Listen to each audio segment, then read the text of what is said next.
जय श्री राम बोलेंगे। जय श्री राम हर मुसलमान को कहना चाहिए। राम राम हर मुसलमान को बोलने में कोई दिक्कत नहीं। हमारे बड़े नहीं थे ये मुगल। हम हिंदुस्तानी ब्रीड हैं, हम हिंदुस्तानी हैं। ओम भूर्भुवस्वः तस्य वितुर्वरेण्यं भर्गो देवस्य धीमहि धियो यो न प्रचोदयात्। है राम के वजूद पे हिंदुस्तान को नाज, अहले नजर समझते हैं उनको इमाम हिंद। उस बच्चे के साथ क्या करते हैं जिसको 14, 15, 16 साल आप मदरसे में पढ़ाते हैं और उसके पासपोर्ट के ऊपर लिखा जाता है अनपढ़। और मैं इतनी जिम्मेदारी से इस बात को कह सकता हूं कि वक्फ सिर्फ लूट के अड्डे बने हैं। पाकिस्तान में कुछ हो जाए दर्द यहां से निकलता है मौलानाओं को। नमस्कार, स्वागत है आप सभी का। आप देख रहे हैं एनएमएफ न्यूज। आपके साथ मैं हूं नम्रता चौधरी। वक्फ बोर्ड में बदलाव की बात आई तो मुस्लिमों के सो कॉल्ड नेता कह लीजिए या ठेकेदार कह लीजिए, उनको बड़ी मिर्ची लगी। हल्ला बोल शुरू हो गया। सरकार से लगातार मांग होने लगी, सड़कों पर उतरकर भी, और जो भी प्रोविजन हो सकता था इन सब ने आगे आकर, चाहे मौलवी हो गए, मौलाना हो गए, सब ने आगे आकर कहा अमेंडमेंट नहीं होना चाहिए, जैसा है वैसा रहने दो, छेड़छाड़ इसके साथ मत करो। वक्फ बोर्ड है क्या? इसमें अमेंडमेंट की जरूरत है क्यों? आज हम इसी पर चर्चा करेंगे। और जो लोग कहते हैं कि मोदी सरकार के थर्ड टेन्योर में पूरी तरीके से खत्म हो जाना चाहिए ये वक्फ बोर्ड, उसको लेकर भी चर्चा करेंगे, क्योंकि मेरे साथ आज इस स्पेशल पॉडकास्ट में एक बेहद खास शख्सियत मौजूद है। उत्तराखंड वक्फ बोर्ड के अध्यक्ष मोहम्मद शादाब शम्स जी, स्वागत है आपका। धन्यवाद। बहुत से लोगों को शादाब जी यही नहीं पता कि वक्फ क्या है। पहले वही समझा दीजिए, फिर आगे बढ़ेंगे इस इंटरव्यू में कि वक्फ का मतलब क्या है। देखिए, वक्फ कहते हैं दान को। वक्फ जो ऊपर वाले के नाम पे दान किया जाए, और वो लोग ये दान प्रथा हर धर्म में है। बिल्कुल। वक्फ को इसलिए आदमी कहता है कि पूरे जीवन में उससे कुछ गलतियां होती हैं, क्योंकि हम ईश्वर के मानने वाले लोग हैं, हिंदू हो या मुसलमान। और हमें लगता है कि हमसे दुनिया में कुछ गलतियां हो गई हों, जब हम ऊपर वाले के सामने जाएं तो शायद हमारे कुछ अच्छे कर्म हों जिसका फ़ायदा, सवाब, पुण्य हमें मिलता रहे, और ईश्वर के हमारे उन पुण्य, उस कार्य को देखते हुए हमारे जो सिंस हैं, हमारे जो पाप हैं, उसे माफ़ कर दें। इसलिए, और गरीबों के काम आना, जब हमारे पास कुछ है तो हम कम से कम ईश्वर के नाम पे कुछ दान करके चले जाएं, ये हमेशा हमारी एक परंपरा रही है। यही वक्फ था। सबसे पहले वक्फ हुआ जब मोहम्मद साहब 1400 साल पहले अरब में थे। उन्होंने एक बाग ख़रीदा, और उस बाग को ख़रीदने के बाद उन्होंने उसे ये कहा साहबाओं को अपने कि इस बाग से जो इनकम आएगी उससे उन गरीबों की आपको मदद करनी है जो ज़रूरतमंद है। कहीं नहीं कहा गया कि खाली मुसलमानों की मदद करनी है, ये कहा गया जो ज़रूरतमंद है उनकी मदद करो। तो मुझे लगता है कि इस्लाम के मानने वाले सभी फॉलोअर्स इसको अपनी ज़िंदगी का हिस्सा बना के आगे चलते हैं, और मुझे लगता है कि बहुत अच्छा काम था। लेकिन जो मकसद था वो मकसद कहीं ना कहीं फौत हो गया, वो मकसद ज़ाया हो गया, और लोगों ने अमीरों से लेके जो काम सरकारें करती हैं कि टैक्स के रूप में अमीरों से पैसा लेती हैं, और गरीबों जो गरीबी रेखा से नीचे होते हैं या जो अपना जीवन सही से व्यापन नहीं कर पाते, उनकी मदद की जाती है। वक्फ भी इसी तरह का एक कॉन्सेप्ट था। लेकिन हुआ क्या कि वक्फ को, जिसको अमीरों से लेके गरीबों के पास जो जाना था, वो गरीबों तक नहीं पहुंचा। उसे चंद अमीर लोगों ने अपने घर की बपौती बना दिया, और जितने आज विरोध करते हुए नजर आ रहे हैं, सब के सब, मैं इतनी बड़ी जिम्मेदारी से देखिए जो शब्द इस्तेमाल कर रहा हूं, ये सब के सब वक्फ के बेनिफिशियरी हैं। किसी के पास 25,000 करोड़ की संपत्ति, किसी के पास 15,000 करोड़ की संपत्ति, और गरीब के हिस्से में एक निवाला नहीं आ रहा। एक आम मुसलमान से आप पूछेंगे कि भाई आपको इस सदके, ज़कात, खैरात के जो वाकई जो हकदार थे उनसे पूछे कभी आपको कोई फ़ायदा मिला, तो कहेंगे नहीं। तो पूछेंगे कभी किसी को, बेवा को पेंशन मिल रही है, किसी गरीब बच्चे के लिए अनाथालय खुला है, अच्छा स्कूल खुला है, कोई मेडिकल कॉलेज खुला है, कोई यूनिवर्सिटी बनी है? नहीं, सिर्फ बेवकूफ़ बनाया है। वक्फ के नाम पर लोगों को ठगा गया है। वक्फ के नाम पर, मैं वक्फ बोर्ड का अध्यक्ष हूं पिछले 2 वर्षों से, और मैं इतनी जिम्मेदारी से इस बात को कह सकता हूं कि वक्फ सिर्फ लूट के अड्डे बने हैं। वक्फ में सबसे बड़ा भ्रष्टाचार अगर देश में कहीं हुआ तो वक्फ में हुआ है। उस संपत्ति को जानबूझ के वक्फ के मुतवल्ली, वक्फ के अध्यक्ष, वक्फ बोर्ड के सदस्य, वक्फ बोर्ड के कर्मचारी, अधिकारी, सबने मिलकर सरकारों के शेल्टर में लूटा है, और भयंकर लूटपाट की गई है। अगर जांच हो जाए, मैंने निवेदन भी किया है माननीय केंद्रीय अल्पसंख्यक कल्याण मंत्री किरण रिजिजू जी से कि आप इसमें सीबीआई जांच करा दीजिए। देश की आज़ादी से लेकर आज तक जो वक्फ की संपत्तियां बताई जाती हैं, वो संपत्तियां हैं कहां? वो संपत्तियां पता चलेगी सब सेटिंग वेटिंग हो चुकी, सब लूट चुकी। गरीबों का हक गरीबों को नहीं मिला।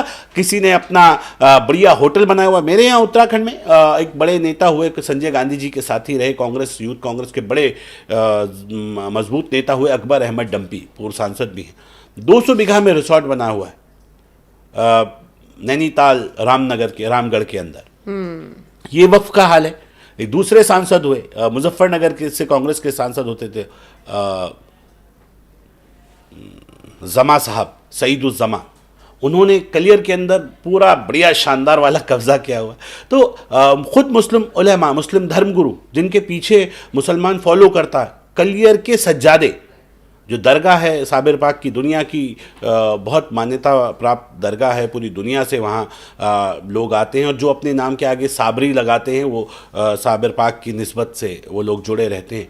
वो दरगाह को, जो वहाँ के मौलाना हैं तथाकथित अपने आप को, जो वहाँ की सज्जादा गद्दी नशीन कहते हैं, अब वो लोगों ने उस संपत्ति को, जिनके बड़े कहते थे हमारे बदन के कपड़े भी दरगाह साबिर पाक की अमानत है, हम खादिम हैं यहाँ के, वो कह रहे हैं हम मालिक हैं, और सैकड़ों एकड़ जमीन उन्होंने अपने नाम पे खादिम हटवा दिया और दर्ज करा दिया, और हाई कोर्ट, सुप्रीम कोर्ट, वक्फ जानबूझ के हारता चला गया। इतनी बढ़िया सेटिंग होती है वक्फ बोर्ड के साथ, वक्फ बोर्ड तो पैसे हारने के लेता है केस को, हारते चले गए, उनके नाम पे वक्फ की संपत्ति दर्ज हो गई, आज वो मालिक बने घूम रहे हैं। जहां सदियों से मेला लगता आया है, सैकड़ों सालों से, आज वो संपत्ति भी वक्फ की नहीं रही है, वो भी सज्जादों के नाम पे चली गई है। आए दिन वो कोशिश करते हैं कि कोर्ट का आदेश लेके उसके ऊपर वो पोजीशन ले लें। लोग अपनी जान देने के लिए तैयार हैं, जो साबिर पाक के चाहने वाले हैं। वहाँ 10,000 लोगों ने तय किया है, वो अपने खून से देश के यशस्वी प्रधानमंत्री माननीय मोदी जी को और युवा मुख्यमंत्री पुष्कर सिंह धामी को चिट्ठी लिखेंगे कि किसी तरह से इस जमीन को बचा दिया जाए। लक्कड़बग्गे इन चोरों से वक्फ की जमीन को बचाने के लिए लोग एक आम मुसलमान संघर्ष कर रहा है। सोचिए हालात बद से बदतर कैसे हो गए, कहां की बात कर रहे हैं ये लोग, जो हल्ला मचा रहे हैं ना, जितना ज्यादा हल्ला मचा रहे हैं कि यही मैं जानना चाह रही थी। मैं साजिद रशीदी जी का इंटरव्यू कर रही थी, तो वो कह रहे हैं कि इतनी एकड़ जमीन तो हमारी दिल्ली में पड़ी है और फलां जगह पड़ी है, वो सब हमको वापस कर दें। मुझे ये आपसे जानना है कि अगर आप भी इसी कौम से आते हैं, आपका दिमाग अगर इतना ब्रॉड है, अगर आप चीजों को समझ रहे हैं, तो आम मुसलमान को आप कैसे समझाएंगे? मैंने उनसे भी पूछा था कि आपका क्या फायदा है, वक्फ बोर्ड में अमेंडमेंट हो, बदल जाए, बंद हो जाए, चलता रहे, आपका पर्टिकुलरली क्या फायदा? उनके पास जवाब ही नहीं था। यही मुझे जानना है कि जब इन जैसे लोगों का कोई फायदा नहीं है, आम मुसलमान का कोई फायदा नहीं है, तो आम मुसलमान सड़कों पर स्कैनर लेकर क्यों घूम रहे थे अभी कुछ वक्त पहले तक कि जेपीसी में कह दो स्कैन करके अपनी राय भेज दो? डर का खेल है, डराया जाता है। इस मुस्लिम समाज को, जो शोषित समाज है, जो वंचित समाज है, वो डरा हुआ है, उसे और डरा रहे हैं। तो एक तो दूसरी तरफ से डरता है, फिर अपने वाले डराने बैठ जाते हैं। उसने कहा आप, तुम्हारा क्या होगा, मस्जिदें बंद कर दी जाएंगी, सब लूट लिया जाएगा, सारी ज़मीनें छीन ली जाएंगी। किससे छीन ली जाएंगी? इन गरीबों के पास है क्या जिससे छीना जाएगा? उनसे छीन ली जाएंगी जिनके पास है। असदुद्दीन ओवैसी जी की ज़रा पूछिए ना, यूनिवर्सिटी कौन सी संपत्ति पे बनी है? ये हज़ारों करोड़ की संपत्ति लेके बैठे हैं, कैसे? होटल ओबराय दिल्ली का 1 रुपए लीज पे है, वक्त की संपत्ति पे किसने दिया? कौन सी सेटिंग गेटिंग हुई? कोई पूछने वाला है? नहीं। बढ़िया धंधा चल रहा है, सारे अमीर अमीर अमीर अमीर होते जा रहे हैं, गरीब के बारे में कोई चिंता नहीं है। असल खेल यह है कि सारे अमीर लोग मिलकर, जो मैंने कहा ना, जो वक्त के बेनिफिशियरी हैं, वो सारे के सारे यही लोग हैं जो धर्म नेता हैं। तो ये मदनी सब पूरे, मैं ये कह रहा हूं, जितने के जितने, आप पूरा मुस्लिम पर्सनल लॉ बोर्ड उठा लीजिए, जितने लोग उसमें हैं, कहीं ना कहीं सब के सब वक्फ के बेनिफिशियरी हैं। और इसलिए चिल्ला रहे हैं क्योंकि उनको मालूम है कहीं ये गरीबों के पास अगर हक चला गया। हम ये कह रहे हैं असदुद्दीन ओवैसी साहब को बधाई, आपने मेडिकल कॉलेज बनाया, मुस्लिम बच्चे कितने फ्री पढ़ा रहे हो ये बताओ। मुसलमानों की बड़ी बात करते हो ना, कहो ना इतने बच्चे फ्री पढ़ेंगे, मेरे कॉलेज में इतनी परसेंटेज, इतने बच्चों को मैं फ्री, गरीब बच्चों को पढ़ाऊंगा। हम आपको सल्यूट करें, हम कहें आपने चलो कुछ अच्छा काम किया, लेकिन आपने अपना कॉलेज खोला, आप अपनी यूनिवर्सिटीज बना रहे हैं, आप अपने सिस्टम को खड़ा करें, गरीब को तो कुछ नहीं दे रहे। जिसका हक था, जिसके नाम पे वो प्रॉपर्टी दी गई। और एक जो बड़ी बड़ी बातें इस देश के अंदर जो गुमराह करने की बात होती है, जो ये कहते हैं कि मुसलमानों ने यहां 400 साल हुकूमत की, यहां 500-700 साल हुकूमत की। कौन मुसलमान? हमारे बड़े नहीं थे ये मुगल, हम हिंदुस्तानी ब्रीड हैं, हम हिंदुस्तानी हैं। हमारे बड़ों ने मजहब बदल दिया, लेकिन हम अपने पूर्वजों को नहीं बदलेंगे। हम खुदा और उसके रसूल के ऊपर ईमान रखते हैं, मजबूत मुसलमान हूं मैं भी। और हिंदुस्तान का हर मुसलमान मजबूत मुसलमान है, लेकिन उसका मुगलों से, इन आक्रांताओं से कोई लेना देना नहीं है। ओवैसी साहब का होगा, इन मुस्लिम पर्सनल लॉ बोर्ड वालों का होगा। ये कौन लोग हैं? मैं बता रहा हूं, ये वो लोग हैं जो अपने आप को उनके वारिस कहते हैं। हमारा मानना है हिंदुस्तान का मुसलमान किस परिस्थितियों में उसने इस्लाम एक्सेप्ट किया, उसने इस्लाम को कबूल किया, बहुत अच्छी बात है। हमारे बड़ों ने भी किया, हमने भी किया। हम अल्लाह और उसके रसूल के मानने वाले लोग हैं। हम निरंकार ईश्वर को मान रहे हैं। हमारे भाई जो सनातन के मानने वाले हैं वो आकार को मान रहे हैं। लेकिन इसका मतलब ये नहीं है हम अपने पूर्वजों को ना माने। हम भगवान श्री कृष्ण के मानने वाले हैं, हम श्री राम के मानने वाले हैं। हमारे बड़े थे, हमने धर्म बदल दिया, हम अपने बड़ों को कैसे बदलें? हम मुगल नहीं हैं, हम अफगान नहीं हैं, हम मंगोल नहीं हैं, हम हिंदी हैं। जब अरब जाते हैं, अरब पूछते हैं अंताफी हिंदी, हम कहते हैं हाँ हिंदी, गर्व से कहते हैं हम हिंदुस्तानी। हम हिंदुस्तानी हैं तो हमने नहीं लूटा, आक्रांताओं ने लूटा जो बाहर से आए, उन्होंने जुल्म किए। ये लाल किला उनकी उन चीख चीख के बता रहा है कि उनकी अमानत है, हमारी नहीं है।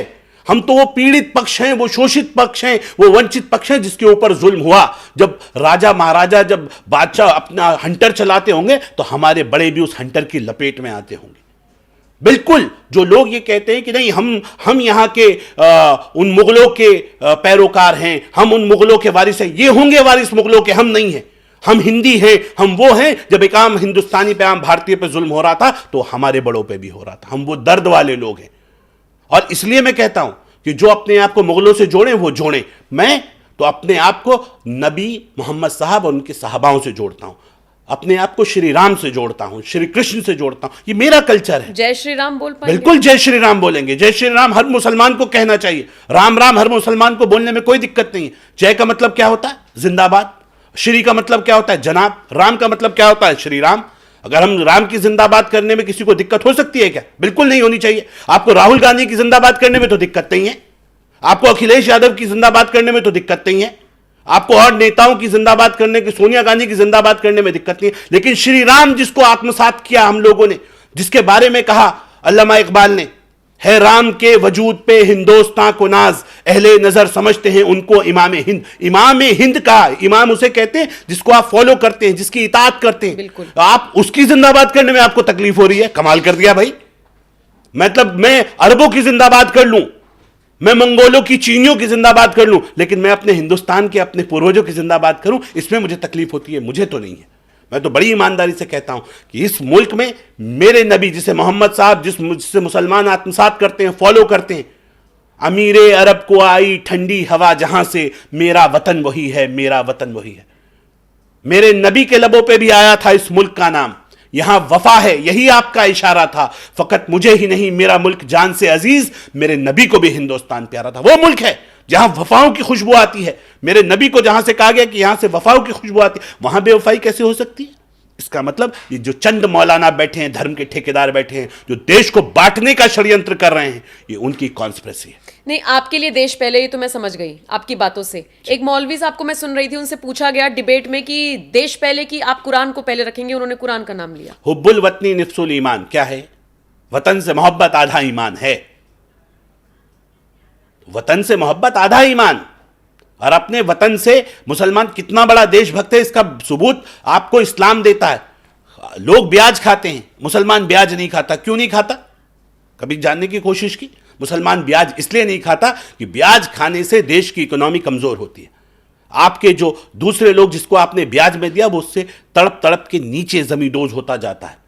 जो ब्याज लेता है, जिससे ब्याज आप लेते हैं, तो वो कमजोर ना पड़े। आपका हिंदुस्तानी भाई कोई कमजोर ना हो जाए। आप अगर मुल्क में रहते हैं तो उस मुल्क से वफादारी कीजिए, उस मुल्क से ईमानदारी कीजिए। और मेरे नबी ने कहा कि मुल्क से वफादारी ईमान का आधा हिस्सा है, ये इस्लाम की लाइंस कहती हैं। लेकिन आप कर नहीं रहे हैं, आप खुरापात कर रहे हैं। आपको जरा सी कुछ लाइन आती है तो आपको दर्द, ओहो इनका दर्द देखिए, आप कमाल का दर्द है भाई। पाकिस्तान में कुछ हो जाए, दर्द यहां से निकलता है मौलानाओं की। कहीं दुनिया में कहीं मुसलमान को दिक्कत होती है, यहाँ से दर, चलो माना हमने, होता है, धर्म के आधार पे भी कुछ सेंटिमेंट्स जुड़े होते हैं। लेकिन ये क्या सगे भाई का हिस्सा नहीं दे रहे हो? नहीं। सगे भाइयों के साथ जुल्म कर रहे हो, बहनों का हिस्सा शेयरिंग नहीं दे रहे हो। अपने लोग जो अपने, जिनको आप हमवतनी कहते हैं, हिंदू भाई, उनके साथ आप इनजस्टिस कर रहे हो और दर्द हो रहा है आपको बहुत ज्यादा। ये दर्द नहीं होना चाहिए। नहीं, नसरुल्ला जैसा कोई मरता है तो यहाँ मातम मनाया जाता वही है। बोला। और जम्मू कश्मीर में कोई मुस्लिम शहीद हो जाता है उसके लिए चूक तक नहीं मैं ये निकलती। कह रहा हूं ना, आप करो ना, हम मना नहीं कर रहे हैं, हम कह रहे हैं चलो आपको भी दर्द होगा, आपके धर्म का आदमी है, आपको लगता है आपके सेंटिमेंट से, ठीक है, लेकिन आप अपने लोगों का हिस्सा, सगे भाई का हिस्सा मारने वाला मातम करे। सगे भाई का सगी बहन को जो हिस्सा नहीं दे रहा है, जो प्रॉपर्टी में अपने सगे ताऊ चाचा का हिस्सा मारे बैठा है, वो बात कर रहा है फिलिस्तीन की, वो बात कर रहा है कश्मीर के मुसलमान की। हम ये कह रहे करो, कोई बात नहीं ना, लेकिन पहले इनका हिस्सा तो दे दो। अपने सगे भाई जो जिन्हें आप हमवतनी कहते हैं, आप जिन्हें देश का अपने भाई भाई बताते हैं कि हम हिंदू मुस्लिम भाई भाई, इन भाइयों का मतलब क्या है? इन भाइयों का मतलब तो इनका दिल दुखाओ और दूसरों को भाई बताओ, ये तो ठीक नहीं होगा। पहले अपने वतन के लोगों से, अपने भाइयों से मोहब्बत करो। आपको मैं बताता हूं, मैंने एक बुजुर्ग से सुना कि इस मुल्क का नाम हिंदुस्तान क्यों पड़ा। हिंद दोस्त स्थान, हिंद दोस्तों का स्थान है। हिंद में लोग दोस्तों की तरह रहते हैं, क्योंकि दोस्तों में बंटवारा नहीं होता, भाइयों में बंटवारा होता है। आप वो दोस्त बने ना, क्या चाहिए ये पकड़ो। आपको काशी पे दिक्कत है, ये लो यार काशी हमारी तरफ से तोहफा। मथुरा पे दिक्कत है, ये लो मुस्लिम भाइयों की तरफ से भाइयों को तोहफा। ये देश चाहिए। अगर हिंदुस्तान में रहना है तो वो दोस्ताना दिखाना पड़ेगा, वो मोहब्बत दिखानी पड़ेगी। फिर कहते हैं हर कंकर में शंकर ढूंढते हैं आप। जब आप नहीं मानेंगे तो फिर ढूंढेंगे ना, फिर गड़बड़ क्यों चल रहे हो? आप मोहब्बत दिखा दो, चलो। मैं ये मानता हूं कि जो मोहम्मद साहब का किरदार को फॉलो करते हैं, जो उनके हुस्न अखलाक को जानते हैं, अगर कोई मुसलमान मोहम्मद साहब के हुस्न अखलाक को अपनी जीवन में आत्मसात कर ले, उससे कोई नफरत नहीं कर सकता। मेरा दावा है, मैं भी तो मुसलमान हूं। आप वो मोहब्बत दिखाइए। मेरे नबी के ऊपर एक बुढ़िया कूड़ा डाला करती थी, अमीर थे, बादशाह, हुकूमत उनके हाथ में थी, लेकिन चाहते तो बुढ़िया की गर्दन एक इशारे पे किसी को कर देते, गर्दन कट जाती। लेकिन कभी साफ कपड़ों पे कोई नहा के निकले और उस पर कूड़ा डाल दे, कितना बुरा लगता होगा। लेकिन कभी विरोध नहीं किया, कभी कहा नहीं, कहा कोई बात नहीं ना, उसका मन होता होगा, कुछ ना कोई बात होती होगी, तबीयत खराब होगी तो तबीयत पूछने चले गए। मोहब्बतों से लोगों के दिलों को जीता जाता है, नफरतों से नहीं जीता जा सकता। ये मैसेज है हमारे लिए। देश का मुसलमान मोहब्बतों पे आ जाए, नफरत करने वालों को आप जीतने ना दें। आप एक तरफ से एक चिल्लाता है, दूसरी तरफ से आप चिल्लाने में कौन सी कमी कर रहे हैं? आप ओवैसी साहब आ जाते हैं, अब बिल्कुल नहीं, एक दे चुके दोबारा नहीं देंगे, गलती हो गई। गलती हो गई, गलती हुई मुगलों से। अगर आप मुगलों के वंशज हैं तो आपसे गलती हुई, मत रहिए ना, छोड़ दीजिए ना। देश में रहना है, भारत में रहना है तो एक दूसरे के मजहब का सम्मान करके चलो। मैं मुसलमान हूं, मैं अपने मजहब से मोहब्बत करता हूं, मैं अपने नबी, अपने साहबाओं से मोहब्बत करता हूं, कुरान से मोहब्बत करता हूं, लेकिन मैं श्री राम के सम्मान पे किसी को ठेस पहुंचाने की अनुमति नहीं दे सकता। मैं श्री राम से भी प्यार करता हूं, श्री कृष्ण से भी प्यार करता हूं, वो हमारे आइडल हैं। और मैं ये कहता हूं कि आप औरंगजेब को पढ़ाएंगे, औरंगजेब को आत्मसात करेंगे, जिसने लोगों को मारा, जिसने लोगों पे जुल्म किया, जिसने मठ मंदिर मजारों के ऊपर बुलडोजर चलाए, उसे आप आत्मसात करने के लिए तैयार हैं। वो जो कुरान तो कहता है कि मां के पैर तले जन्नत और बाप जन्नत का दरोगा, जन्नत के दरोगा को जो सलाखों के पीछे डाल दे, पानी पानी से मोहताज कर दे, वो आपके लिए आइडल। जो अपने सगे भाई की राज के लिए कि मेरा भाई बादशाह बन जाएगा, उसकी गर्दन उतार दे, वो आपका आइडल। लेकिन श्री राम आपके आइडल नहीं हो सकते। जो अपने वालिद के एक कौल के लिए, एक वचन के लिए सब कुछ त्याग दे, कह दे ये लो, सब छोड़ दिया, मेरे पिता ने वचन दिया है, पिता के वचन को निभाना है। छोटा भाई, ऐसा भाई जो कहे मेरे भैया जा रहे हैं, मतलब मैं राजपाट संभालूं, ये पड़ा हुआ है, मैं भैया के साथ साथ लक्ष्मण की तरह मैं आगे चला जाऊं। क्या ये कौन सा किरदार चाहिए आपको? कैसा बेटा चाहिए? बता दे मुझे, कौन सा मौलाना है, ओवैसी साहब हो या कौन से हो, कि ये चाहेंगे कि इनके बेटे औरंगजेब बने और इन्हीं को अपने बाप को सलाखों के पीछे डालने, पानी पानी के लिए मोहताज कर दें। आप बातें कर रहे हैं, सर तन से जुदा की धमकी नहीं मिलती आपको? नहीं मिलती रहे सर तन से जुदा। मेरा यकीन है, मैं दुनिया में आया, कुल्लू नफ्सिन जायकतिल मौत, हर जानदार चीज को मौत का मजा चखना है। जब मेरा वक्त आ जाएगा कोई रोक नहीं सकता, और जब तक मेरा वक्त नहीं आएगा मौत का, तब तक कोई मुझे मिटा नहीं सकता, कोई मुझे आंच नहीं पहुंचा सकता। और इनसे डर लेंगे तो फिर हम सच्चे मुसलमान कहाँ रहे? जो हक ना बोल सके वो मुसलमान नहीं है, जो सच ना बोल सके वो मुसलमान नहीं। मुसलमान कहते किसे हैं? मुकम्मल ईमान वाला, जो बिल्कुल हक बात कहे, पक्का धार्मिक, पक्का धर्मात्मा। अधर्म, आप उसे अधर्मी कहें, आप कुफ्र की बात, मुझे अक्सर आपके चैनल पर बैठा हूं, बड़ा पॉपुलर शो है आपका MNF का, और मुझे खुशी होगी कि मैं अपने दिल की कई बातें आपके साथ शेयर कर सकूं। मैंने एक वो शब्द सुना, कुफ्र, काफिर। काफिर, काफिर, काफिर कौन होता है? जो अल्लाह को ना माने वो काफिर। ये क्या मदरसों में पढ़ाया जाता है? मैं यही बोल रहा हूं, ये जो मिसलीड किया जा रहा है, कुफ्र अधर्म को कहते हैं, कुफ्र कहते हैं अधर्म को। अब बताइए अधर्मी कौन हुआ? जो धर्म को ना माने, जो धर्म को धारण ना करे, जो गलत कुरान से फतवा मंगाइए, देवबंद से, बरेली से, नदवा से, कहीं से मंगाइए, बताइए कि क्या किसी की बेटी को जिस तरह से रावण माता सीता को अगवा करके लेके गया, वो धर्म था कि अधर्म था? फतवा आएगा अधर्म था। तो अगर वो कुरान शरीयत अगर अधर्म कह रही है रावण को, इसका मतलब इस्लाम धर्म है, अधर्म नहीं। मैं ये कहता हूं कि उसके मानने वालों ने गड़बड़ी कर दी, उसके मानने वालों ने गलत नंबर डायल कर रहे हैं, वो गलत जगह नॉक नॉक नॉक कर रहे हैं, इस्लाम को गलत तरीके से प्रेजेंट कर रहे हैं। इस्लाम इस तरह का मजहब नहीं है जिस तरह से उसे प्रेजेंट किया जा रहा है। मैं ये कहता हूं मैं अपने मजहब से प्यार करता हूं, लेकिन मैं और मजहबों की इज्जत करता हूं, मैं और मजहबों का सम्मान करता हूं। ये नहीं चलेगा कि आप दूसरे के मजहब को गाली दें और कहें नहीं मेरा मजहब सबसे अच्छा है, मैं किसी और मजहब को नहीं मानूंगा। ईश्वर के पास जाने के अलग अलग रास्ते हैं, आपने निरंकार का रास्ता अपनाया, बहुत अच्छी बात। लेकिन ये जो लूट का साम्राज्य चल रहा है, मुसलमानों को सिर्फ और सिर्फ बता दिया कि नहीं सिर्फ अरबी पढ़ो, आप सिर्फ कुरान पढ़ो, हदीस पढ़ो, इसके अलावा आप मदरसों में कुछ नहीं पढ़ेंगे। क्यों उनका भविष्य खराब कर रहे हो? मेरे बच्चों को क्या शिक्षा का अधिकार नहीं मिलना चाहिए? क्या एक आम भारतीय को, आम भारतीय मुसलमान को, क्या मेरे जो बच्चे हैं उन्हें एक शिक्षा तक सीमित कर देंगे? कैसे कर देंगे आप? उसका शिक्षा का अधिकार नहीं मिलता। तो मदरसों में यही दीन ईमानी सिखाया जाता है या कुछ और भी सिखाया जाता है? वो तो वहीं तक अभी तक तो यही चल रहा था। ऑब्जेक्शन तो उन्हीं पे है ना जो खाली उसी तक सीमित कर रहे हैं, जो मौलाना खड़े होकर कहते हैं नहीं ये दीन के किले हैं, इसमें कुछ और नहीं पढ़ाना चाहिए। अब कुछ और नहीं पढ़ाना चाहिए तो बता दीजिए मोहम्मद साहब ने क्यों कहा था कि इल्म हासिल करने के लिए अगर चीन तक जाना पड़े तो जाओ? वहां कोई नबी थे, वहां कोई मदरसा था, वहां कोई मौलाना बैठ के बयानबाजी कर रहे थे, वहां चीन में क्या इस्लाम सिखाया जा रहा था? तो क्यों कहा था 1400 साल पहले इल्म हासिल करो? इल्म का मतलब होता है नॉलेज।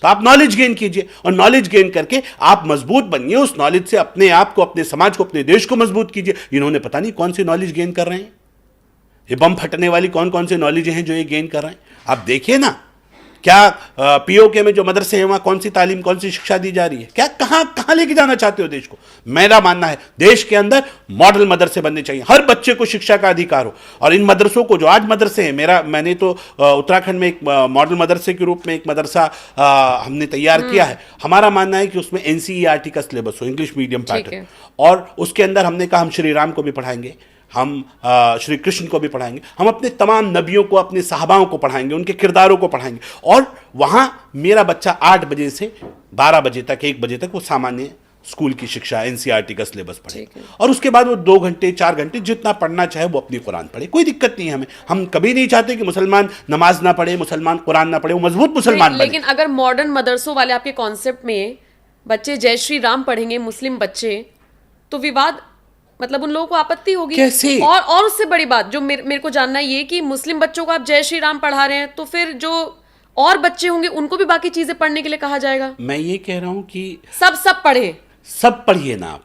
हम ये कह रहे बाबा नानक देव को पढ़िए, गुरु नानक देव को पढ़िए, यीशु को पढ़िए, सबको पढ़िए ना। क्यों नहीं पढ़ेंगे आप? क्यों आपको दूर रखा जा रहा है? किस बात का डर है?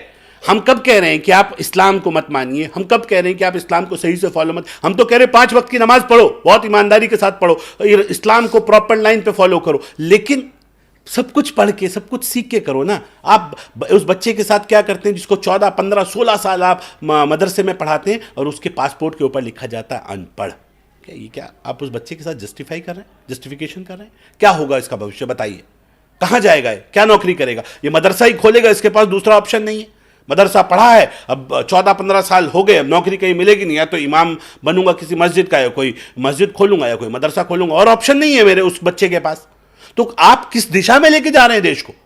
हम ये चाहते हैं मेरा बच्चा डॉक्टर बने, इंजीनियर बने, फिलोसोफर बने। वो हाफिज कुरान रहते हुए सब कुछ बन सकता है, क्या दिक्कत आ रही है? हमें नहीं बनाना मौलवी, मुफ्ती, काजी। हम तो ये कह रहे आपने कुरान पढ़ लिया, कुरान याद कर लिया, अपनी नमाज पढ़ो, दीनदारी पे अपनी नमाज को फॉलो करो, कुरान पढ़ो, ठीक है, ओके। कुरान कहीं आपको गलत शिक्षा नहीं दे रहा। आपने गलत शिक्षा का जो मैसेज है, वो जो बैठे हुए लोग हैं, वो जो पीछे बैठे हुए बताते हैं कि नहीं जिहाद क्या है, और उसको जो मिस इंटरप्रेट करते हैं, वो गड़बड़ है। अगर कुरान गड़बड़ होता, इस्लाम गड़बड़ होता, तो आज शादाब शम्स कुरान और इस्लाम के मानने वाला ना होता।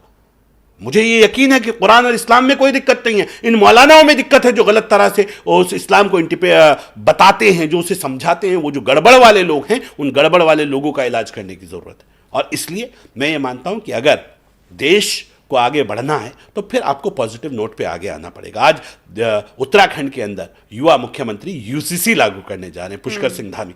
मैं बधाई देता हूं युवा मुख्यमंत्री पुष्कर सिंह धामी को। एक जबरदस्त फैसला, ऐसा फैसला जिसका निर्णय लेने में आदमी 50 बार सोचता है, उसकी दम, उसको डर लगता है कि ये निर्णय लूंगा मैं, कल को मेरा भविष्य क्या होगा, इसका कितना बुरा इंपैक्ट पड़ेगा, कितनी दुश्मनियां लोगों से होंगी। लेकिन युवा मुख्यमंत्री ने जो कमिटमेंट किया, उस कमिटमेंट को कहीं ना कहीं चरितार्थ करते हुए दिख रहे हैं।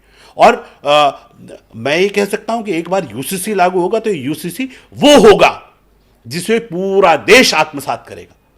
मैं तो पूरी तरह से युवा मुख्यमंत्री को बधाई देता हूं, और कि आप ये देखिएगा कि इतना शानदार यूसीसी आ रहा है कि पूरा देश उसे हाथों हाथ लेने वाला है। यूसीसी आएगा तो मदरसे बंद हो जाएंगे उत्तराखंड के मैं कह रहा हूं एक जैसी शिक्षा होनी चाहिए सबके अंदर।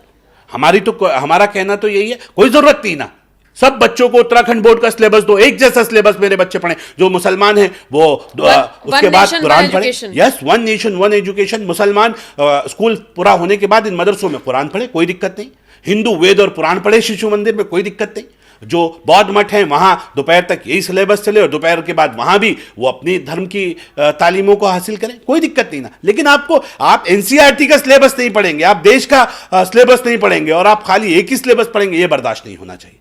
एक क्लियर करो ना। मैं तो कह रहा हूं मदरसा बोर्ड की आवश्यकता नहीं है, उत्तराखंड बोर्ड रजिस्टर्ड कर दो, उत्तराखंड के सारे मदरसों में ठप्पा मार दीजिए कि सारे मदरसे जितने भी हैं सब में मैंडेटरी होगा कि उत्तराखंड का सिलेबस पढ़ाया जाएगा, जो उत्तराखंड का आम बच्चा पढ़ रहा है। लगभग कितने मदरसे चल रहे होंगे? मुझे लगता है कि 117 मदरसे वक्फ बोर्ड के हैं, लगभग 400 मदरसे के करीब मदरसा बोर्ड में हैं, और अगर सारे छोटे मोटे मदरसे देखे जाए तो 700-800 मदरसे वहां पे होंगे।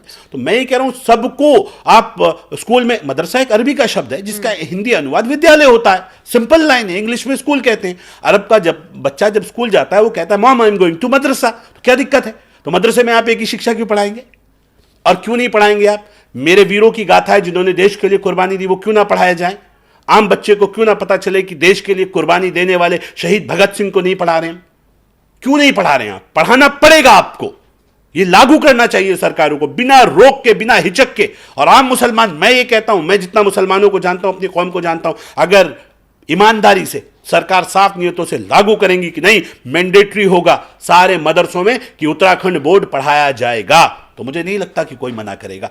धीरे धीरे धीरे धीरे माहौल बदल रहा है, नीतियां भले ही हमारी सख्त हों लेकिन लोग उसे एक्सेप्ट कर रहे हैं। हम ये कह रहे हैं हमें आपके मजहब से दिक्कत नहीं है, लेकिन बच्चा सब कुछ सीखे। दुनियावी शिक्षा अगर हासिल नहीं करेगा मेरा देश पीछे रह जाएगा। देश को विश्व गुरु बनाना है तो कड़े फैसले लेने पड़ेंगे। युवा मुख्यमंत्री कड़े फैसले ले रहे हैं। मुझे उम्मीद है कि देश के यशस्वी प्रधानमंत्री इस यूसीसी आने के बाद युवा मुख्यमंत्री को अप्रिशिएट तो करेंगे, साथ में देश के अंदर भी ये माहौल बनाएंगे कि देश में भी एक दिन यूसीसी लागू हो। ऐसा लेकिन ये पॉसिबल कैसे होगा? क्योंकि अगर आप यूसीसी से आदिवासी समाज को बाहर रख रहे हैं तो मुसलमानों को हवाला मिल गया, उनके हवाले से वो भी अपनी बात रख सकते हैं, हमें भी बाहर रखिए। मैं ये कह रहा हूं कि आदिवासी लोग वो लोग हैं जिनको स्पेशल देश के एक एक्ट से शेल्टर मिला हुआ है। एक दूसरा, मैं ये कह रहा हूं उनको, वो पिछड़ा हुआ समाज है, उन्हें आरक्षण मिल रहा है। आज सब हिंदू समाज में क्या सुधार नहीं हुए? क्या बाल विवाह समाप्त नहीं हुआ? क्या सती प्रथा समाप्त नहीं हुई? मेरे यहाँ अगर समाज में सुधार की आवश्यकता है तो क्या मेरे यहाँ सुधार नहीं होना चाहिए? पर आप वाले एक्सेप्ट तो नहीं कर रहे हैं। करेंगे ना, करेंगे जब सब चीजें ईमानदारी के साथ आएंगी। कोई मौलाना सामने बैठकर ये कह दे कि हलाला ठीक है, 3 तलाक का जो कानून लाया गया वो गलत है, इससे ज्यादा और उनकी सोच की परिभाषा क्या होगी? मैं ये कह रहा हूँ ये झूठे और मक्कार लोग हैं जो ये कह रहे हैं कि 3 तलाक ठीक है। मुझे उस मौलाना का नाम बता दीजिए जिसकी बेटी को तलाक हुआ और उसने चुपचाप से घर में महल लेके चुपचाप से बैठ गया। मौलाना का नाम बताइए, पूछ लीजिएगा किसी से, उस मौलाना का नाम बताओ जिसकी बेटी को तलाक हुआ हो और मुफ्ती के साथ निकाह हुआ था। मेरे सामने कई सारे केसेस आए, मैं मुस्लिम राजनीति करता हूं तो जाहिर सी बात है मामले आते हैं। एक मुफ्ती साहब का कॉल आया कि बेटी को तलाक दे दिया, वो मुफ्ती बहुत बदमाश है, इसकी ठुकाई कराओ। इस्लाम तो नहीं कहता, इस्लाम तो कहता है महल लो, चुपचाप से जाओ, खत्म। तो फिर क्यों कोर्ट जाते हो? आपके मन से नहीं चलेगा। जब आपको जरूरत हो आप आईपीसी का इस्तेमाल कर लें, और जब आपका मन ना हो आप कह दो नहीं हम तो नहीं मानेंगे। ये नहीं चलेगा, डबल स्टैंडर्ड नहीं, एक पे आइए ना। और अब मैं ये कह रहा हूं कि चलिए हो गई, इस्लाम में इजाज़त थी उस वक्त की परिस्थितियों के हिसाब से कि आप बहुविवाह कर सकते हैं, एक से अधिक शादी कर सकते हैं, लेकिन आपको ये भी मानना पड़ेगा वो परिस्थितियां कब थी, 1400 साल पहले जब बिल्कुल। बेटियों को जिंदा जला दिया जाता था, जिंदा दफना दिया जाता था, उस वक्त जब 1400 साल पहले औरत की कोई हैसियत नहीं थी, उसे लूट का सामान समझा जाता था, तब कहा था। आज क्या कोई बाप चाहेगा कि उसकी बेटी का हस्बैंड एक शादी और करे? कोई भी नहीं चाहेगा। तो अब आवश्यकता नहीं है। आज बदलाव आ रहा है, तो आपको कई देशों में बैन, मुस्लिम देशों में भी बैन हो चुका है। और मोहम्मद साहब ने भी ये बात कही थी, जब अपनी बेटी का निकाह आपने हजरत अली के साथ किया तो मोहम्मद साहब ने कहा था कि ठीक है, निकाह की इजाजत है, आप कर सकते हैं, लेकिन एक अफजल है, बेहतर एक है। 1400 साल पहले उनके दूसरे कोट को क्यों याद नहीं करते कि उन्होंने कहा था कि बेहतर एक ही है, करने को आप कर सकते हैं, कोई परिस्थिति हो जाए, लेकिन बेहतर एक है। तो बेहतर को मानेंगे कि परिस्थितियों के हिसाब से आगे चलेंगे। और आज तो दौर बदल रहा है, आज तो बेटा बेटी इक्वल हो गए। और अब मेरा यूसीसी आ रहा है, युवा मुख्यमंत्री यूसीसी लेके आ रहे हैं, बेटियों को ताकतवर बना रहा है यूसीसी।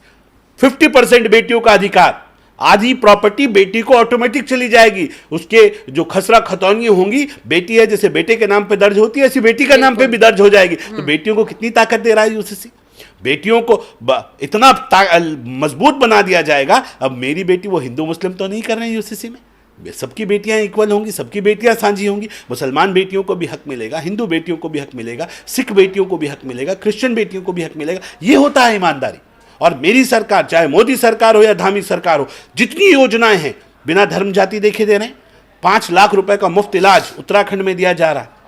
युवा मुख्यमंत्री के नेतृत्व में हमारी सरकार हर उत्तराखंडी को 5 लाख रुपए का मुफ्त इलाज दे रही है। हमने तो किसी का धर्म नहीं देखा, हमने तो किसी की जाति नहीं पूछी।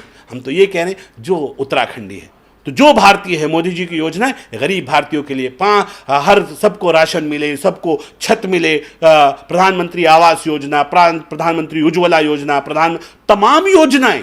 गरीब के अंतिम छोर पर खड़ा हुआ व्यक्ति कौन है जिसके विकास की बात करिए? मुसलमान ही तो है जो अंतिम छोर पर खड़ा।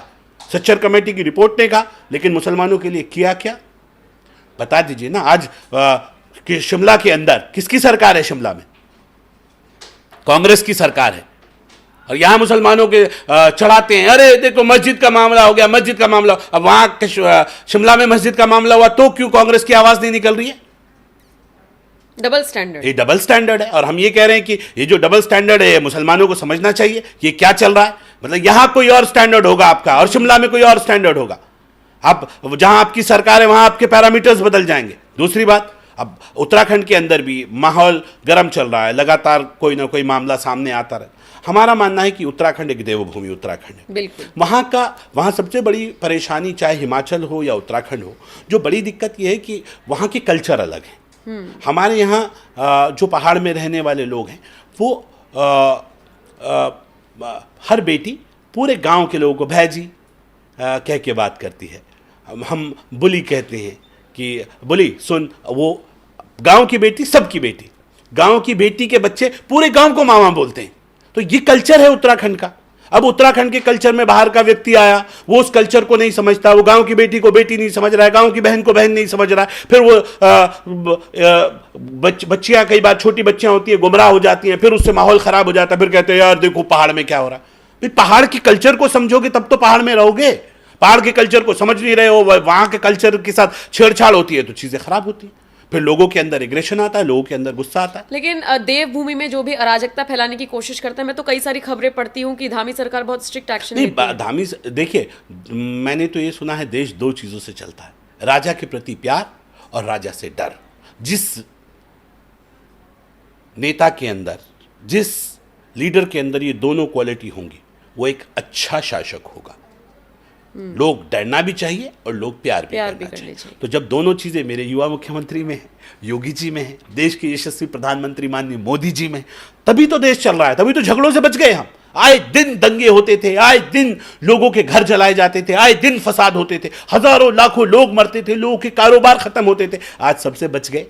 आज बुलडोजर चल रहा है, ठीक है, लेकिन आप ये बताइए उसकी जिंदगी से बढ़ के बुलडोजर है क्या? उसका जीवन बचा दिया, झगड़े बचा दिए, जो लोगों के गांव उजड़ते थे, हजारों लाखों लोग जलाए जाते थे, उन तमाम चीजों से सुकून मिल रहा है तो अच्छा हो रहा है ना। हम तो ये मानते हैं कि ये बुलडोजर उस दंगों से बेहतर है। वो जो दंगे होते थे, लाखों लोग मरते थे, क्या क्या दंगे नहीं हुए? मलियाना, भागलपुर, मुरादाबाद, मेरठ, मैं कह रहा हूं हजारों दंगे मेरठ, वहां मुंबई से लेके कलकत्ता से लेके कहां नहीं हुए ये बताइए ना। क्या हालात बना दिए थे देश के, ऐसा लग रहा था देश नहीं है। पुरानी कहीं हम 1200-1400 साल पहले पहुंच गए, जिसका बस चल रहा है जिसे चाहो उसे मार दो। तो आज कम से कम कानून का राज है। मुझे लगता है कानून का राज देश में होना चाहिए, ये देश कानून से चलेगा। और यूसीसी आ रहा है तो मैं तो यूसीसी के लिए युवा मुख्यमंत्री को बार बार बधाई दे रहा हूं कि यूसीसी आने से यूसीसी यूनिफॉर्मिटी आएगी, यानी कि जो विकसित भारत है ये उसकी तरफ एक बहुत मजबूत कदम है। विकसित भारत यानी कि अमेरिका है उसमें यूसीसी है, इंग्लैंड है यूसीसी है, जर्मन, फ्रांस, इटली, ये जितने विकसित देश है सबके अंदर यूसीसी है। यानी कि सबको एक जैसे निगाह से देखा जाएगा, एक जैसे कानून सबके लिए होंगे। और इसलिए मैं कहता हूं एक जैसा कानून आ जाएगा तो फिर धर्म आधारित कानूनों की आवश्यकता नहीं होगी। फिर वक्फ बोर्ड की जरूरत नहीं है, फिर मदरसा बोर्ड की जरूरत नहीं है, फिर किसी इन आयोगों की जरूरत नहीं है। एक जैसा कानून सबके लिए। अल्पसंख्यक मंत्रालय का क्या काम है? मैं कह रहा जरूरत ही नहीं है, आप आवश्यकता ही नहीं है आपको। क्यों अल्पसंख्यक और बहुसंख्यक? जब एक जैसा कानून, चोरी करोगे तो सबको एक सजा, जो बौद्ध मठों के लिए कानून बने, जो गुरुद्वारों के लिए कानून बने, जो गिरजों के लिए कानून बने, वही कानून उसी एक्ट के तहत मस्जिद और मदरसे गवर्न किए जाएं।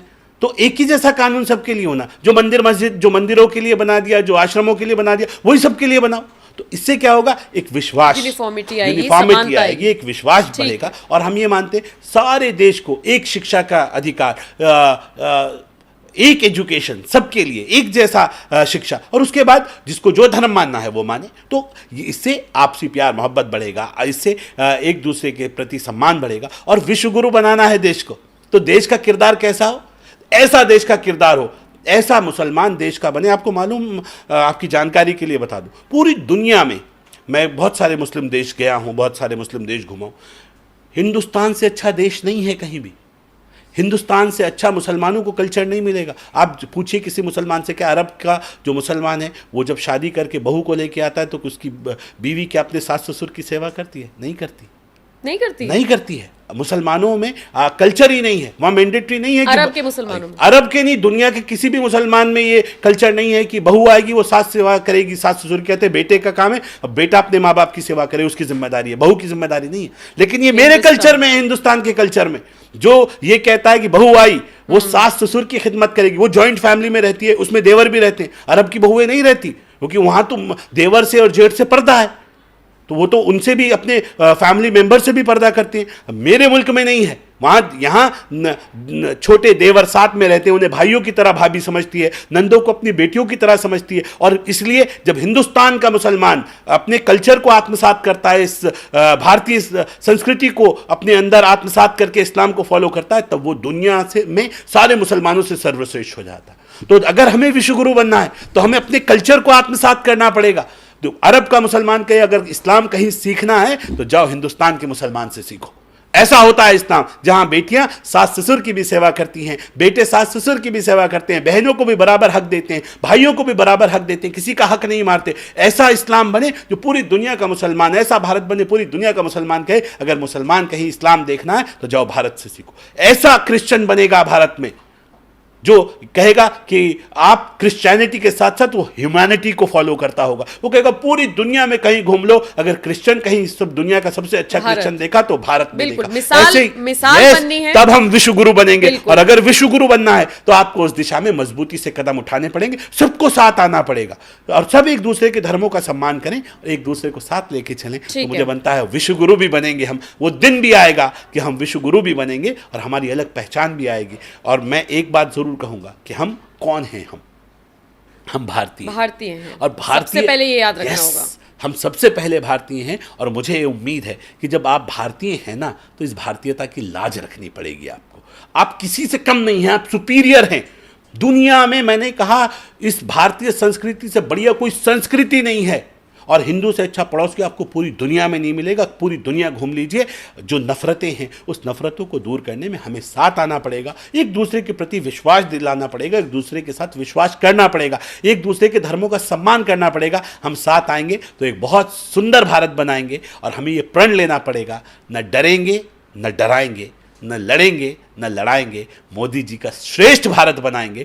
जिस दिन हमने ये सोच लिया उस दिन ये समझ लीजिएगा देश के अंदर से ये जो माहौल है ये जो डर का वातावरण फैलाया हुआ है ऑपोजिशन ने, ये डर का वातावरण समाप्त हो जाएगा। लोग किस बात पे झगड़ा होता है कि लिंचिंग हो रही है।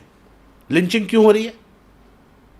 कि वो कह रहे हैं कि गाय का मीट था, गौ मांस था, तो क्यों गौ मांस काटा जा रहा है, क्यों गाय काटी जा रही है? मोहम्मद साहब ने कहा, अगर मोहम्मद साहब को मुसलमान आत्मसात करता है, मोहम्मद साहब ने कहा गाय के गोश्त में बीमारी, गाय के दूध और घी में शिफा और गाय के गोश्त में बीमारी है। क्यों कहा यह बात? क्योंकि उस वक्त लोगों को समझाना आसान नहीं था, अरब के कल्चर में नहीं था, और उन्होंने कहा कि कैसे मना किया जाए कि गाय को नहीं काटना है, तो ये सेंटेंस हदीसों में कोट है।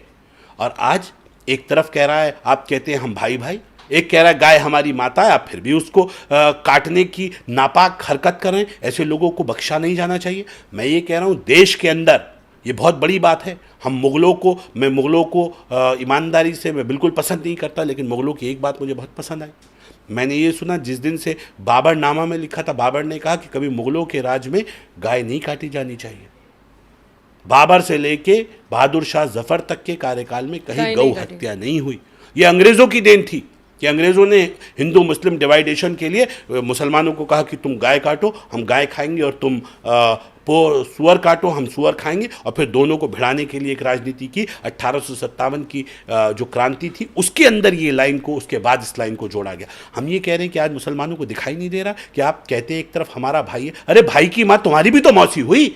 अगर मेरे दोस्त की माँ है तो मेरी मौसी हुई। मेरी मौसी की तरफ कोई आंख देखेगा तो आंख निकाल लेनी चाहिए। ये सोच होनी चाहिए देश के मुसलमान की, किसी कीमत पे। फिर ना लिंचिंग होगी, ना काउ लिंचिंग होगी, ना मॉब लिंचिंग हो, ना काउ लिंचिंग हो। इन दोनों लिंचिंग से हमें बाज आना है। और अगर देश को सुधारना है तो गड़बड़ करने वाले लोगों के खिलाफ हमें खुद खड़ा होना पड़ेगा। अगर एक मजबूत भारत बनाना है तो हमें साथ आना पड़ेगा। तो मुझे उम्मीद है कि वो दिन जरूर आएगा। अगर वक्फ बोर्ड का वापस से जिक्र करें तो दो चीजें हैं जो मुझे कॉन्ट्राडिक्टरी लगती हैं। आप सेना ले लीजिए या रेलवे ले लीजिए, उसके बाद नंबर आता है वक्फ बोर्ड का, उसके पास इतनी प्रॉपर्टी है। और ये आंकड़े तो मैं आपको पहले के बता रही हूँ, पता नहीं अभी नंबर 1 पे ना पहुंच गया हो। वक्फ बोर्ड को इतनी संपत्ति वक्फ कर किसने दी? एक तरफ आप खुद कह रहे हैं और मुसलमान खुद भी कहते हैं हम तो पीड़ित हैं, हम तो दबे हुए हैं, शोषित हैं, वंचित हैं। आपके पास इतनी प्रॉपर्टी आई कहां से कि आप वक्फ कर रहे हैं? और अगर आप दबे कुचले हैं तो कौन कर रहा है? और अगर आप संपन्न हैं तो फिर आपको जरूरत क्या है? दोनों चीजें कॉन्ट्राडिक्टरी हैं। देखिए, एक तो देश का मुसलमान हमेशा से दबा कुचला नहीं रहा। एक बात तो ये समझनी पड़ेगी, जो संपत्ति वक्फ की गई उसमें एक बड़ा खेल ये हुआ कि जो मुगलों की संपत्तियां थी, जो मुगल अपने पास से थोड़ी लेकर आए थे। बोल रहा हूँ मुगल बादशाह, क्योंकि वो हिंदुस्तान में रहते थे और उन्होंने हिंदुस्तान में रहते हुए कुछ संपत्तियों को वक्फ किया। आम आदमी की संपत्ति पे कोई झगड़ा नहीं है। आम आदमी ने जो संपत्ति वक्फ की उससे दिक्कत नहीं है। ये वही संपत्ति है। कुछ लोग उस संपत्ति को अपना होने का दावा कर रहे हैं, कुछ उस संपत्ति पे क्वेश्चन मार्क उठा रहे हैं, वही झगड़ा है। मैं ये कह रहा हूँ, वक्फ की संपत्ति का जो रूल है वो ये है, वक्फ की संपत्ति किसी को दी नहीं जा सकती परमानेंटली। अगर मैंने किसी को संपत्ति दी, आज सपोज कीजिए कि कोई आदमी ज़रूरतमंद है, किसी बहन का सुहाग उजड़ गया, उसके छोटे बच्चे, आपने कहा वक्फ की संपत्ति लीजिए, वक्फ का घर लीजिए, आप रहिए। कल को ये बच्चे बड़े हो गए, इंजीनियर बन गए, इन्होंने अपना घर बना लिया और इनके पास गाड़ी आ गई, पैसा आ गया। अब इनकी जिम्मेदारी है कि अब इस संपत्ति को छोड़ दें और अब ये किसी दूसरे गरीब के काम आए। ये वक्फ का कॉन्सेप्ट था। लेकिन हुआ क्या, जिसके हाथ लगी वो लेके उसे दबोच के बैठ गया और उसने उस संपत्ति को आगे दूसरे को मदद नहीं की। अगर ऐसा कर देता तो देश की इकोनॉमी, जो गरीबी रेखा से नीचे मुसलमान पहुंच गया, वो मुसलमान भी मुख्य धारा में जुड़ जाता। तो वक्त का मिसयूज हुआ। दूसरा, हम ये कह रहे हैं कि जो संपत्ति हमारी है नहीं उस पर नियत रख रहे हो, जो अपनी है वो खुलेआम लूट रही है। चीज़ों को सही करना है। आज मैं ये मानता हूँ कि बहुत सारे कई दशकों से जहाँ पे मंदिर चले आ रहे हैं, उन संपत्तियों पे वक्त कहता है ये संपत्ति हमारी है। अब ये बताइए, मुझे एक नया झगड़ा खड़ा है। आप कह रहे हैं संपत्ति आपकी है, वहां मंदिर बना हुआ, क्या करोगे? तोड़ोगे मंदिरों को? क्या करोगे? वक्त की संपत्ति पे अगर मान लीजिए, मैं मान रहा हूं कि वक्त की संपत्ति वो है और उस पर मंदिर बना हुआ है, 40, 50, 60, 70 सालों से मंदिर, अब क्या करोगे? तोड़ोगे इसे? क्या करोगे इसका? इसका इलाज ये है कि बैठो आपस में, जहां मंदिर है वो ठीक है भाई, ये मंदिर की हो गई। नए सिरे से चीजों को सही करने की आवश्यकता है। अगर देश को सही करना है, वही करने का काम ये अमेंडमेंट एक्ट कर रहा है। आपको परेशानी हो रही है, क्या करोगे? बताओ ना, क्या चाहते हो? पर इतना अच्छा दिल हर किसी का नहीं हो सकता ना। मुफ्त में कोई चीज वक्फ बोर्ड के नाम पर मिल रही है तो क्यों नहीं हड़पेंगे? तमिलनाडु को पूरा गांव का गांव हड़प लिया, वहीं पे वो शिव मंदिर था। जी, मैं ये कह रहा हूं कि फिर इस बात को बोल रहा हूं, मेरे यहाँ भी एक ये मामला आया कि एक जगह हमारे यहाँ एक पुंडीर परिवार है, राजपूत परिवार है, हिंदू राजपूत। उनके बड़ों ने, वहाँ पे मुस्लिम्स भी रहते थे, तो उन्होंने कहा यहाँ पे आप दफना लीजिए। सैकड़ों सालों से कब्रिस्तान में वहाँ लोग दफन होते चले आ रहे थे। अब 1984 में एक सर्वे हुआ। उस सर्वे में ये आ गया कि इस सर्वे में ये वक्फ कब्रिस्तान है, तो सर्वे में अगर कब्रिस्तान आ गया तो वो वक्फ चढ़ जाता है। ठीक है। तो वो उन्होंने कुछ ज़मीन कहा होगा कि यहाँ दफना लो, बढ़ते बढ़ते वो कब्रिस्तान 32 बीघे का हो गया, तो वहाँ 32 बीघा वक्फ में दर्ज हो गई। अब दर्ज हो गई 1984 के सर्वे में, उन्होंने वहाँ से कटवा दी ज़मींदारों ने, क्योंकि उनके पास तो खसरा खतौनी, उनकी जोत वही में चली आ रही थी। अब उत्तराखंड बना 2000 में, तो 2000 में उनके मन में आया कि हमारी ज़मीन है, इसके ऊपर कब्रिस्तान कैसे बना दिया 32 बीघा पे, सही बात। चलो आधी दे देते, दे दी, हमारे बड़ों ने दे दी, पूरी की पूरी इन्होंने उसमें ले ली। वो कोर्ट चले गए, कोर्ट से जाके स्टे ले आए कि ये हमारे पेपर्स हैं, हमारे डॉक्यूमेंट्स हैं, और हम इस तरह से ज़मींदार चले आ रहे हैं। मेरी माँ का वो ननिहाल, मतलब मेरी माता वहाँ पे उस गांव में पैदा हुई, मेरा ननिहाल हुआ वो गांव, तो हमें उस गांव के ज़मींदारों का भी पता था, तो कि भाई ये भी गलत नहीं बोल रहे हैं। तो अब दोनों पार्टी आपस में पिछले 20-24 सालों से लड़ रही थी। मुसलमान कह रहे थे हमारा कब्रिस्तान है, और वो कह रहे थे ये देखो कागज़ में हमारी प्रॉपर्टी है। दोनों अपनी जगह सही थे। उनकी प्रॉपर्टी कागज़ में मालिकाना हक उन्हीं का था, क्योंकि उन्हीं के बड़ों ने दी, लेकिन ऑन राइटिंग नहीं दी। अब उन्होंने कहा कि आप कब्रिस्तान बना लीजिए, और आप ज़्यादा बढ़ गए आगे तक, तो उन्होंने कहा इतनी थोड़ी दी थी हमारे बड़ों ने तो कम दी थी, इस बात पे आ गए। अब वो दोनों पक्ष आपस में कॉम्प्रोमाइज़ करने पे बात की। लंबा झगड़ा चलने के बाद तो ये हुआ कि अच्छा एक काम करते हैं, आधी आप रख लो, कुछ आप रख लो, कुछ आप रख लो, मिल बांट लो। दोनों आपस में तय हो गए, कोर्ट में मामला चल रहा था। अब आया कि वक्फ बोर्ड बीच में आ गया। वक्फ बोर्ड ने कहा नहीं, वक्फ की ज़मीनों पे तो कॉम्प्रोमाइज़ हो ही नहीं सकता, once a Waqf always a वक्फ। तो इस झगड़े का सल्यूशन कैसे होगा? अब हम अध्यक्ष बने, ये मामला हमारे सामने आया, पूरा हमने गांव के लोगों से बात की कि भाई मुस्लिम्स आप बताइए, कह रहे जी कॉम्प्रोमाइज़ चाहते हैं। इनसे पूछा है, कहने लगे हाँ यार मामला ख़त्म हो, अब हो गया जो हो गया, हमारा आपस में तो तय हो गया कि भाई 20 बीघा 22 बीघा इन्हें दे दो, और 18 बीघा वो जो 10-12 बीघा है ये इन पे आ जाए, तो दोनों में आपस में सुलह हो, दोनों पक्ष राजी। लेकिन वक्फ बोर्ड की टांग आ गई कि आप कॉम्प्रोमाइज़ नहीं कर सकते। तो हमने CWC से पूछा कि क्या इसमें कॉम्प्रोमाइज़ हो सकता है, इसमें लीगल राय ली कुछ मुस्लिम अधिवक्ताओं से, तो उन्होंने कहा हाँ एक रास्ता निकला है। राम मंदिर बाबरी मस्जिद का जो विवाद था, उसमें जजमेंट के दौरान जज साहब ने एक टिप्पणी की कि जहां आपसी सौहार्द खराब हो रहे हों, जहां हिंदू मुस्लिम झगड़ों का अंदेशा हो, वहां वक्फ बोर्ड को भी आगे आके कॉम्प्रोमाइज़ करना चाहिए। उसको कई बार देश के अंदर नज़ीर बनाते हुए, उस कॉम्प्रोमाइज़ को एक्सेप्टेंस देते हुए आगे बढ़ाया, और आज वो हमने अपना कॉम्प्रोमाइज़ कोर्ट में दाखिल कर दिया। कोर्ट में उन दोनों पक्ष जो आपस में कॉम्प्रोमाइज़ करना चाहते हैं, अब उन्हें उम्मीद है कि अनुमति मिल जाएगी। लेकिन आप ये देखिए, अगर कानून में हम ये लाइन न लेते, कैसे आप कॉम्प्रोमाइज़ करें? मैंने जो आपको बात कही, कहीं मंदिर है नहीं, लेकिन मुझे एक डाउट है यहाँ पर। आपने कहा कि दोनों पक्षों में समझौता हो गया, वक्फ बोर्ड आगे आ गया, अध्यक्ष तो आप ही हैं, वक्फ बोर्ड कौन आगे आ गया?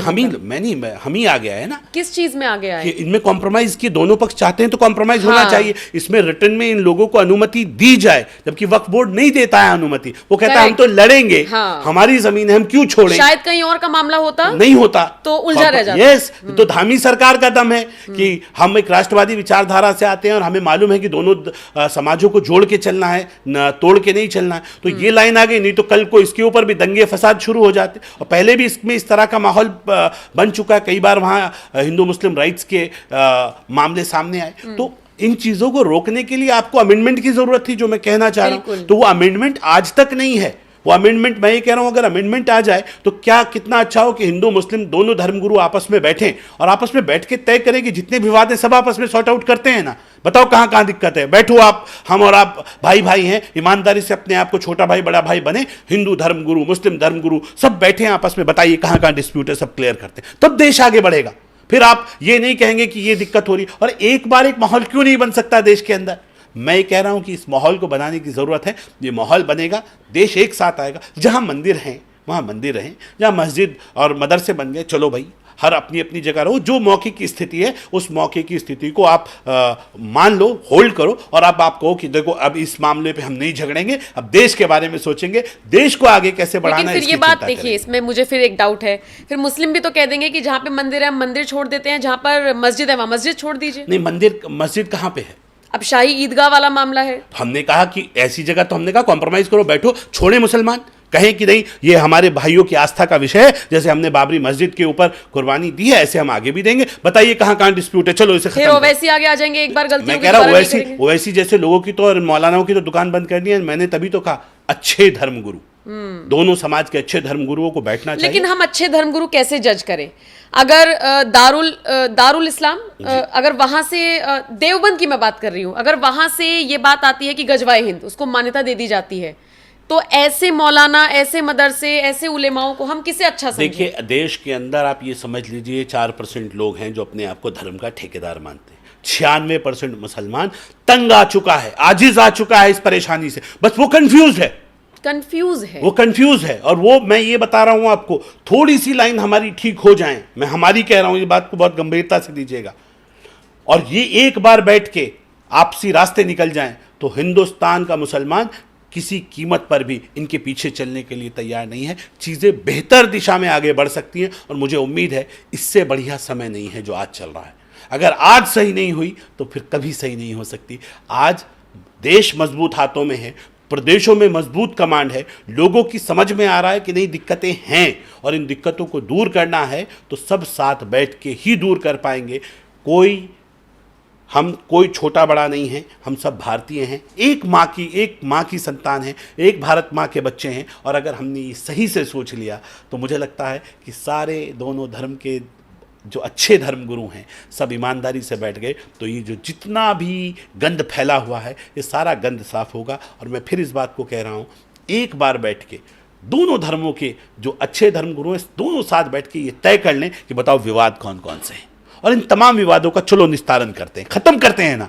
ये कब तक चलेगा ये हिंदू मुस्लिम? ये मजहब आगे आ जाता है ना। मजहब नहीं सिखाता आपस में बैर रखना। लेकिन एक हिंदी है, हम वतन है, सुप्रीम कोर्ट के वरिष्ठ अधिवक्ता हैं अश्विनी उपाध्याय, वो इस बात से बिल्कुल इत्तेफाक नहीं रखते। वो कहते हैं मजहब ही सिखाता है आपस में बैर रखना। मजहब, मैंने कहा मजहबी लड़ाई नहीं, मजहबी लड़ाई नहीं है देश में। मैंने तभी तो कहा दोनों धर्मगुरु बैठ जाएं तो मजहब की लड़ाई खत्म। मेरी पर्सनल लड़ाई ही नहीं है। आप बताइए, आप नम्रता चौधरी हैं, मैं शादाब शम्स, मैं मुसलमान, आप हिंदू, मेरी आपकी कोई पर्सनल लड़ाई है? सही बात है कि लड़ाई मजहब वाले ही लड़ाई कराते हैं, मजहब से ही लड़ाई होती है, लेकिन उस मजहब की लड़ाई को मजहब के ठेकेदार ही तो समाप्त करेंगे। इसलिए मैंने कहा धर्म गुरुओं को बिठाइए, मैंने नहीं कहा कि हम बैठेंगे। अब जैसे संजौली मस्जिद का विवाद चल रहा है, मंजूरी दे दी गई है तोड़ने की जी। अब ये खबर बनेगी कि मस्जिद तोड़ दी गई जी, धार्मिक भावनाएं आहत हो जाएंगी। नहीं, मैं ये कह रहा हूं ना, जो सही है उसे करने में दिक्कत क्या है? आज सबसे बड़ी दिक्कत यह है, जो मैं आपको बात कह रहा था, कि आपको जो लोग जहां जाते हैं, भाई मुसलमान है, देखो नमाज तो पढ़ेगा, उसे मस्जिद चाहिए। अब आप ये तय कर लीजिए कि वो मस्जिद रोड पे नमाज पढ़े कि वो मस्जिद में नमाज पढ़े। ठीक है, आबादी बढ़ रही है तो मस्जिदों की आवश्यकता है। आप मस्जिदों को, लेकिन न्यूसेंस ना आए, बिल्कुल इसके लिए आपको लाइन खींचनी पड़ेगी। जो काम वाले आ रहे हैं उनकी आड़ में कोई गलत व्यक्ति ना आए। मेरा तो मानना है सारी मस्जिदों के अंदर, सारे मदरसों के अंदर सीसीटीवी कैमरा होना चाहिए। अच्छा, नहीं होता मदरसों के अंदर कैमरा? मैं ये कह रहा हूँ सबको सीसीटीवी कैमरा पे लो, पारदर्शिता आएगी कि नहीं आएगी? बिल्कुल, सब सारी आपको पता होना चाहिए कि वहां क्या हो रहा है, यहाँ क्या हो रहा है, सब क्लियर होना, जैसे अब्रॉड में होता है। हर मस्जिद, हर मंदिर, हर गुरुद्वारे में, हर जगह सीसीटीवी कैमरा है, तो मेरे यहाँ क्यों नहीं हो सकता? मैं ये कह रहा हूँ कि जब ट्रांसपेरेंसी आ जाएगी तो गड़बड़ियां नहीं। और अगर कुछ गलत नहीं हो रहा तो सीसीटीवी में कोई दिक्कत नहीं है। अच्छा, ये बताइए, मदरसे में जो किताबें पढ़ाई जाती है क्या वो बाहर मार्केट में अवेलेबल होती हैं? काफी जगह होती हैं। मतलब ऐसा कुछ नहीं कि कुछ चोरी छिपे पढ़ाया जा रहा है। ऐसा है ना, कुछ लोगों ने, जैसे क्या होता है कि हर जगह कुछ 5 फिंगर्स आर नॉट इक्वल, बिल्कुल, कई जगह कुछ गंदगी भी होती है, ये ऐसी भी तो है। वो उसका मिसइंटरप्रिटेशन जो किया हुआ है, जो उसका अनुवाद है, जिसको गलत तरीके से प्रस्तुत किया, मैंने कहा ना, जैसे कुफ्र है, काफिर, और काफिर अधर्मी को कहते हैं, अधर्मी है। जैसे कंस ने कहा मैं भगवान हूँ, ऐसे ही कुरान में है फिरौन ने कहा मैं खुदा हूँ। जो अपने आप को खुदाई दावा करे, जो अपने आप को भगवान बता रहा है इंसान होने के बावजूद, जो किसी बहन बेटी के साथ जुल्म कर रहा है, उसके साथ अत्याचार कर रहा है, उसका शोषण कर रहा है, शारीरिक शोषण कर रहा है, मानसिक शोषण कर रहा है, ऐसे लोगों को अधर्मी कहा गया, काफिर कहा गया। अब आप ये कहो जी जो इस्लाम को नहीं मानता वो काफिर, ये तो हो ही नहीं सकता। आज मैं ये कहता हूँ कि आज मैं ये कहूँ कि मुझे एक कहने लगे एक शख्स कि आप इस्लाम से बाहर हो जाएंगे। मैंने कहा इस्लाम से बाहर होने में और अंदर होने में कितनी देर लग रही है? भाई मुझे अंदर होने के लिए कलमा पढ़ना पड़ता है, शहादा, अशहदु अल्ला ला इलाहा इल्लल्लाह मुहम्मदुर रसूलुल्लाह। ये ऊपर वाला एक है और अल्लाह है और अल्लाह के रसूल मोहम्मद साहब हैं, अल्लाह के सिवा कोई इबादत के लायक नहीं। तो अल्लाह कौन है? अल्लाह कौन है? एक परम पिता परमात्मा जिसको हमने देखा नहीं, एक कोई शक्ति, कोई सृष्टि का रचयिता जिसे हम परमेश्वर कहते हैं, जो परम ईश्वर है, वो खुदा है। हमने तो देखा भी नहीं कैसा है। लोग तो सोच समझ सकते हैं कि ये इस तरह से भगवान श्री कृष्ण हैं, भगवान श्री राम हैं, ये फला अवतार हैं, ये फला अवतार। हमें तो अवतार का भी नहीं पता कि कैसे अवतार हैं। हमने तो सिर्फ एक समझा कि कोई है, ताकत है जो पूरी सृष्टि को चला रहा है, जिसने पूरे ब्रह्मांड का जो रचयिता है वो ईश्वर है, वो परमेश्वर है, परम ईश्वर है। हम उसे मानते हैं। और लोग कहते हैं कि चाहे आप ओम भूर्भुवस्वः तस्य वितुर्वरेण्यं भर्गो देवस्य धीमहि धियो यो न प्रचोदयात्, आप इसका हिंदी अनुवाद पूछेंगे तो पता चलेगा आधे से ज़्यादा को नहीं पता। मुसलमानों से पूछिए कि एकम ब्रह्म द्वितीय नास्ते नैना नास्ते नास्ते किंचन, कि ये मुसलमानों का कलमा है ब्रह्मसूत्र। इसे पढ़ के मुसलमान होते तो हम तो लगातार सनातन धर्म वाले ब्रह्मसूत्र पढ़ते चले आ रहे हैं, तो सब मुसलमान हो गए क्या? ये कोई बेवकूफ़ी वाली बात है। इस्लाम वो नहीं है जो दिखाया जा रहा है।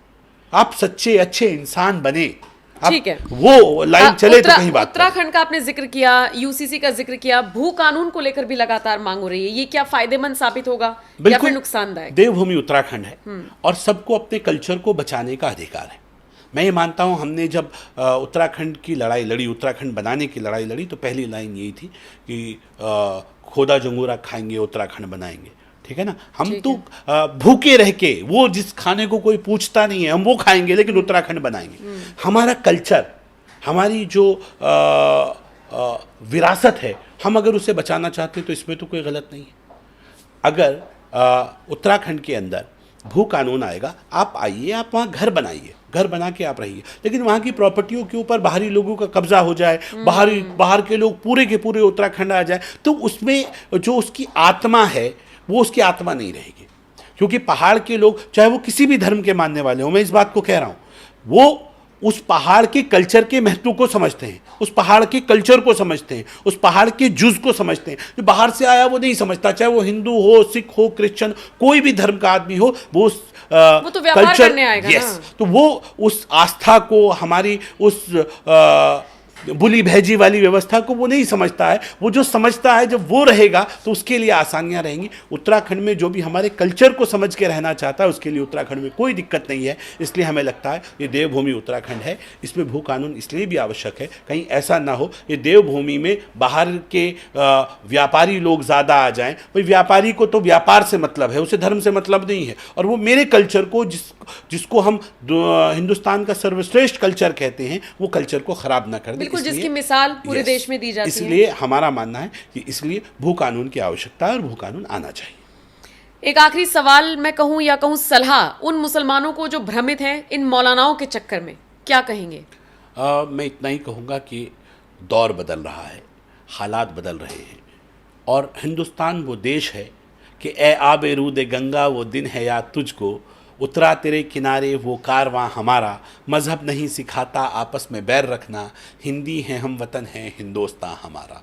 यूनान मिस्र रोमो सब मिट गए जहाँ से, अब तक मगर है बाकी नामो निशा हमारा, कुछ बात है कि हस्ती मिटती नहीं हमारी, सदियों रहा है दुश्मन दौरे ज़मा हमारा। कुछ बात तो है इस वतन की मिट्टी में, कितना बुरा करना चाहे कोई, कितने आक्रांता आ जाएं, कितने लोग आ जाएं, कितने अत्याचार हो जाएं, ये सरजमीन सरसब्ज रहेगी, ये मिटेगी नहीं। और इसलिए क्योंकि मोहम्मद साहब ने भी कहा था कि यहाँ से अमन और प्यार मोहब्बत की खुशबू आती है, यहाँ अमन और प्यार मोहब्बत के साथ रहें, यहाँ नफ़रतों की दुकानों को बंद कर दीजिए। जो दुकानें चलाने की बात कर रहे हैं, कोई मोहब्बत की दुकान की बात करता है तो जो दुकान की बात करता है वो व्यापारी होता है, वो व्यापार की बात कर रहा है, वो संस्कार की बात नहीं कर रहा है। हम संस्कार की बात कर रहे हैं। देश के संस्कार में प्यार और मोहब्बत है। एक दूसरे के धर्मों को सम्मान दो, एक दूसरे के धर्मों की इज्जत करो, और आपस में एक दूसरे के लिए कुर्बानी का जज्बा पैदा करो। अगर मेरी कोई चीज़ देकर किसी का भला होता हो तो मुझे वो चीज़ दे देनी चाहिए।